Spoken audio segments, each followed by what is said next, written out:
Hey, it's Seth Rosenbloom, and welcome to a bit of a rig rundown. I'm here in my home studio, and I've got all kinds of amps behind me. What you're seeing right there behind me is what I am often using at home, the Two Rock Studio Signature. I've also got the Vintage Deluxe and the Bloomfield Drive, but this is actually the one I've been playing probably the most over the last year or so. And when I'm at home, what I'll do is I'll make sure there's some sound in the room, and that cabinet underneath there, that 410 string driver cab, is what I'm usually plugged into. But I'm using the Universal Audio aux to both get sound direct into my computer and also to bring down the level of the amp. And I do that with any of the amps. Guitar-wise, I've seen this one in my course. This is probably my most played guitar in the last year or so since I bought it. 2 years? I don't know how long it's been now. I guess 2 years since I bought it. It's a 1968 Gibson ES345. Before I bought it, someone had already unstereoed it. So they had basically taken it, ripped out all the original wiring, although it is the original pickups, and put in just a reproduction 335 harness, so everything operates like 335. The Veritone is not functional on this, but I play this ton. I've also got my 1956 Strat, which haven't been playing as much these days, but I've had that for quite a while. And then a selection of other guitars. I love PRS guitars. I've got a McCarty that I play a lot. Also play a Silver Sky a decent amount. And then for a Tele, I have a great Iconic Tele.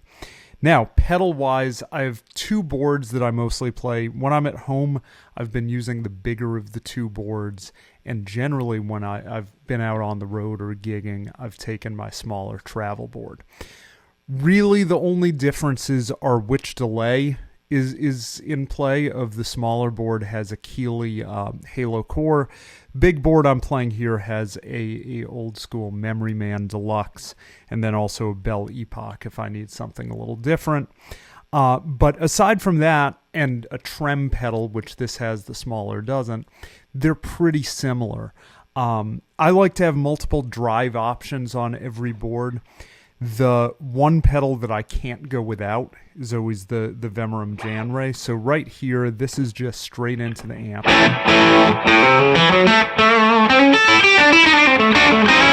Reverb's coming from the amp. I like the amp to already be doing a decent amount of the work, especially with humbuckers. But then the Jan Ray, if I turn that on,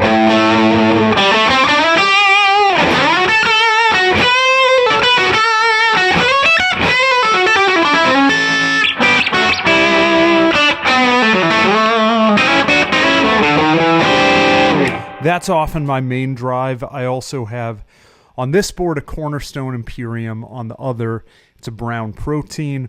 Both of those I have one side set where it's kind of the highest amount of gain I'd ever use. The idea of this, and a little darker.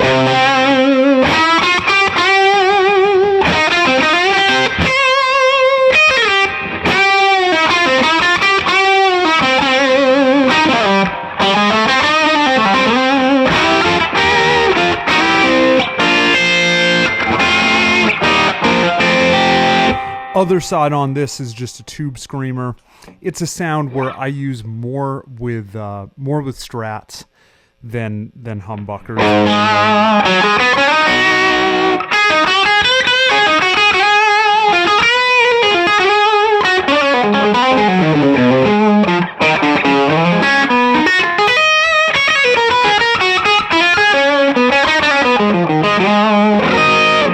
And finally on this board, just because I had space, I have the Keeley Super AT Mod, the Andy Timmons Overdrive.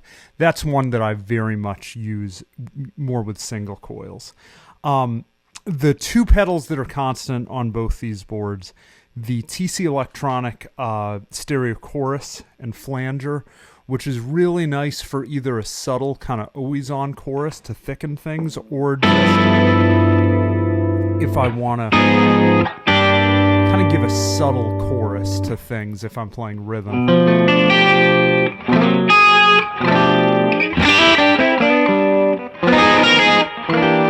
Does a nice job of not overwhelming anything. And then if I want to be more obvious about the modulation, I love a rotary sound, especially playing in a trio. So I have the Neo Instruments mini vent too on both of these. And that really gives me, you know, if I'm playing shuffle, I'll use that and kind of...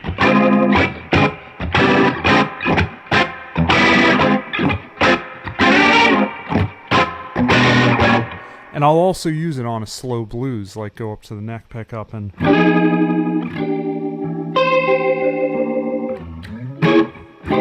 Especially if you combine it with the delay.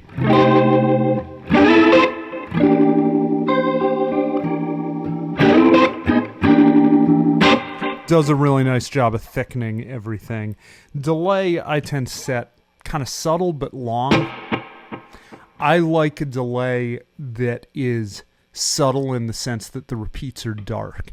If they're really bright, I feel like it gets in the way of my playing. I want to be able to, you know, play freely and just have it really be heard when I want to hear it.